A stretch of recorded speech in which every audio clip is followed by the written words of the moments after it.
It's my first time in Pondicherry and welcome to the beach, guys. Anyways, today's vlog we are going to be covering just the Kalapet beach and how to get to Pondicherry in general. By the way, this is the first time I'm using the Sony ZV-1 for vlogging, so please let me know how the quality of the vlog is. I'm not even using an external microphone. I left my A7 III at home, so let's see how this goes. First up, let's talk about how to get to Pondicherry. There are basically a couple of ways if you want to come here from Hyderabad. First and the easiest one is take a flight or a bus. A flight journey takes around 1.5 hours and a bus journey will take you around 19 hours. A flight costs around 300 rupees, while a bus journey costs around 2000 to 2500 depending on when you're booking the ticket. Now you can also take a train ride from Hyderabad to Pondicherry, but keep in mind the only direct train from Hyderabad to Pondicherry is on Wednesdays and it's going to be a 20-hour journey. But it is also going to be the cheapest option if you're traveling on a budget. If you still want to come by flight, there is another option. You can take a flight to Chennai which costs around 3000 rupees, give or take, and back from Chennai to Hyderabad costs around 2500 rupees. From Chennai to Pondicherry, it's around a 3-hour car drive. A private travel agency's bus will cost you around 300, whereas a government bus will cost you around 200 rupees from Pondicherry to Chennai and Chennai to Pondicherry. I'll put up the rates over here so that it won't get confusing. Moving on to point number 3, once you're in Pondicherry, do not expect shacks or stuff like that you see in Goa. So this is the closest you're going to get towards shacks. So if you're expecting something like Goa, no, you're not going to find anything like Goa.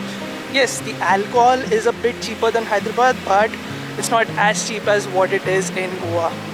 Now once in Pondicherry, the Ola and Uber rates are almost the same, but when you try to hire an auto, just stopping an auto and asking them to come, they'll quote you anywhere between 300 to 500 rupees to get to any place. So keep in mind that auto walas will try to charge you more than what the normal rate is, especially when they get to know that you're not a local. You can either rent yourself an Activa or something. I don't know how that works, but we'll try to figure those rates by the end of this trip as well. Anyways, coming towards the weather here is pretty humid. That's the first thing I noticed once I got down the airport, is that the weather here is very humid. And especially now, it's around 24th of March. Now it's 24th of March while I'm recording this, and the heat already started. So if you're going to be coming after after March or April, maybe Pondicherry is not the right place to come to. Coming here in the winters is probably going to be the most optimal time to visit this city. Now, since it's a beach town, let's explore more. While I was at the beach, I thought I'll just have my headphones on and try to record some shots of the beach while listening to music and just look into the sea. But then I forgot to charge my headphones. That's so classic for me. And I didn't even get my big camera. I bought this ZV-1 and already half the battery is exhausted. I'm not quite sure if this thing will last me till night, but taking it whatever happens. And right now I'm at this Good Fire Pizza place. Just saw it on Google and we're here. Let's see how the food turns out to be.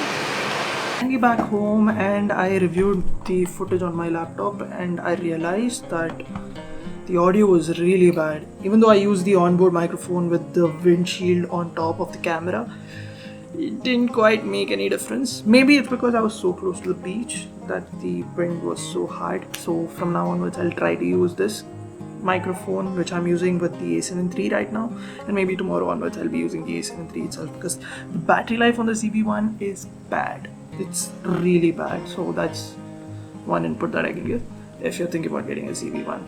A complete vlog about it is coming soon. Anyways, if you stuck around so far, I just recollected that I forgot to mention how much it costs to stay in Pondicherry if you're coming to Pondicherry. First off, I'm staying with my uncle here, so I don't really have any stay costs. But I did search for hotels, and hotels start from anywhere at 1,000 rupees a night all the way to 20,000, and even more if you're willing to spend that. So you've got a wide range of options to choose from. And the second thing, which is actually a cheaper option, is if you are willing to share your room with somebody else, with complete strangers or fellow travelers, you can at hostels which cost around 200 rupees a night all the way to 600 rupees a night, depending on where you're staying.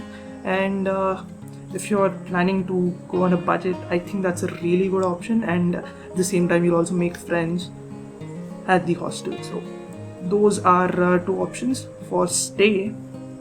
Or you can also book Airbnbs. They go anywhere from 3,000 rupees a night to, having the sky's the limit for those things. Anyways, tomorrow's vlog, I've got a couple of things planned out. We're going to go on a city trip to White Town in Pondicherry. So stay tuned.